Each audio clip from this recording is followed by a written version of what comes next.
آداب، میں ہوں وسعت اللہ خان اور میرے ساتھ ہیں زرار کھوڑو۔ امریکہ کے نائب صدر جے ڈی وینس نے کہا ہے کہ امریکہ قطر اور پاکستان کی درخواست پہ جمعے کی صبح تک مفاہمتی یادداشت کی دستاویز جاری نہیں کرے گا۔ البتہ سی این این نے دعویٰ کیا ہے کہ اس نے حتمی مسودہ دیکھ لیا ہے۔ اگر یہ مسودہ حتمی نہ بھی ہو تب بھی شاید بہت حد تک اصلی مسودے سے ملتا جلتا ہوگا۔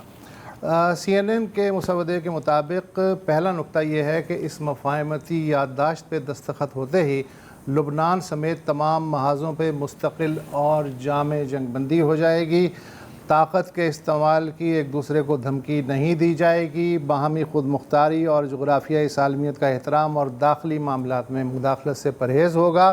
فریقین 60 دن کے اندر حتمی سمجھوتے پہ پہنچنے کی کوشش کریں گے، تاہم اس مدت میں باہمی رضامندی سے توسیع بھی ہو سکتی ہے۔ امریکہ بحری ناکہ بندی فوراً ختم کر دے گا، جہازوں کی آمد و رفت 30 دن کے اندر مکمل بحال ہو جائے گی۔ ایران بھی تجارتی جہازوں کی آمد و رفت یقینی بنانے کے لیے سمندری بارودی سرنگیں صاف کرے گا اور دیگر ٹیکنیکل رکاوٹیں بھی دور کرے گا۔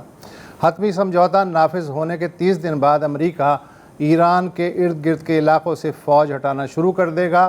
ایران کی معاشی بحالی کے لیے امریکہ اپنے علاقائی اتحادیوں کے ساتھ مل کے $300 بلین کے جامع بحالی منصوبے پہ عمل درآمد کرے گا۔ امریکہ اقوام متحدہ، بین الاقوامی جوہری توانائی ایجنسی اور کانگریس کی جانب سے لگائی پابندیوں کے مکمل خاتمے میں بھی پورا تعاون کرے گا۔ ایران عہد کرتا ہے کہ وہ کبھی جوہری ہتھیار نہیں بنائے گا۔ افزودہ جوہری ایندھن کو ٹھکانے لگانے اور ایران کی جائز جوہری توانائی کی ضروریات سمیت تمام امور حتمی معاہدے کا حصہ ہوں گے۔ تب تک ایران اپنے جوہری پروگرام کو جوں کا توں رکھے گا اور امریکہ نہ تو کوئی نئی پابندی لگائے گا اور نہ ہی علاقے میں موجود اپنی افواج کو مزید مستحکم کرے گا۔ ایران پہ باضابطہ پابندیاں ختم ہونے تک کے عبوری عرصے میں امریکی وزارت خزانہ ایرانی تیل، بینکنگ سیکٹر اور دیگر شعبوں کو استثناء یعنی ایگزمپشن جاری کرے گی۔ حتمی سمجھوتے کی جانب پیش رفت دیکھتے ہوئے ایران کے منجمد اثاثے بتدریج بحال ہو جائیں گے اور انہیں ایران کا مرکزی بینک اپنی مرضی سے استعمال کر سکے گا۔ سمجھوتے کی توثیق اقوام متحدہ کی سلامتی کونسل سے ہوگی۔ یہ ہے وہ۔ اچھا، ہمارے ساتھ واشنگٹن سے انور اقبال صاحب موجود۔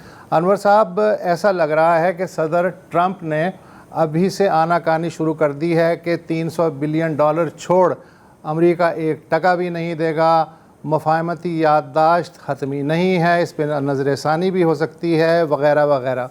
کیا صدر ٹرمپ واقعی طے شدہ نکات سے بھی اب مطمئن نظر نہیں آتے یا شاید وہ خود بھی کنفیوزڈ ہیں اب بھی؟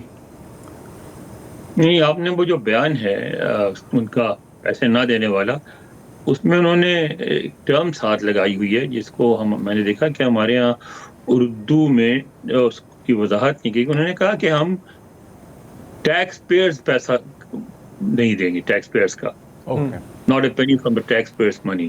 تو یعنی اس کا مطلب یہ ہے کہ جو بھی پیسے یہ دیں گے فوری طور پہ وہ تو وہ ہے جو کہ ایران کے ایسٹس ہیں، وہ ایران کو واپس کر جائیں گے۔ وہ کہیں گے وہ تو ان کے ہی پیسے تھے، وہ ہم کو واپس کر رہے ہیں۔ صدر اوباما نے بھی جو دیا تھا تو وہ ایسٹس میں سے دیا تھا، کچھ فریز کیا تھا۔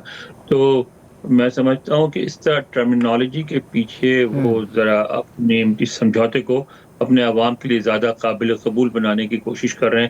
میرا نہیں خیال کہ وہ آناکانی کریں گے، کیونکہ وہ ان کے بارے میں ایک بات تو کہی جاتی ہے کہ جو ایک دفعہ اگر مائنڈ بنا لیں تو کوئی بات کو سمجھ آ جائے تو اس پہ عمل کرتے ہیں۔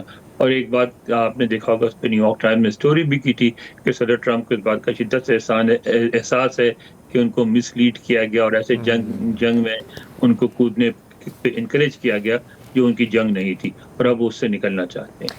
اچھا، انکریج کیا گیا۔ انفیکٹ ابھی میں یہی خبر پڑھ رہا تھا کہ those who lead Trump up the path to war are now criticising the deal.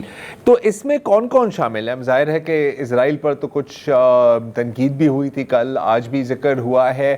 سننے میں یہ بھی شاید آ رہا ہے کہ پیٹ ہیگزیت اور شاید سی آئی اے چیف کو بھی قربانی کا بکرا بنایا جائے۔ کچھ آپ سن رہے ہیں ایسی باتیں کہ کچھ لوگوں کو شاید پھر سیکریفائس کیا جائے؟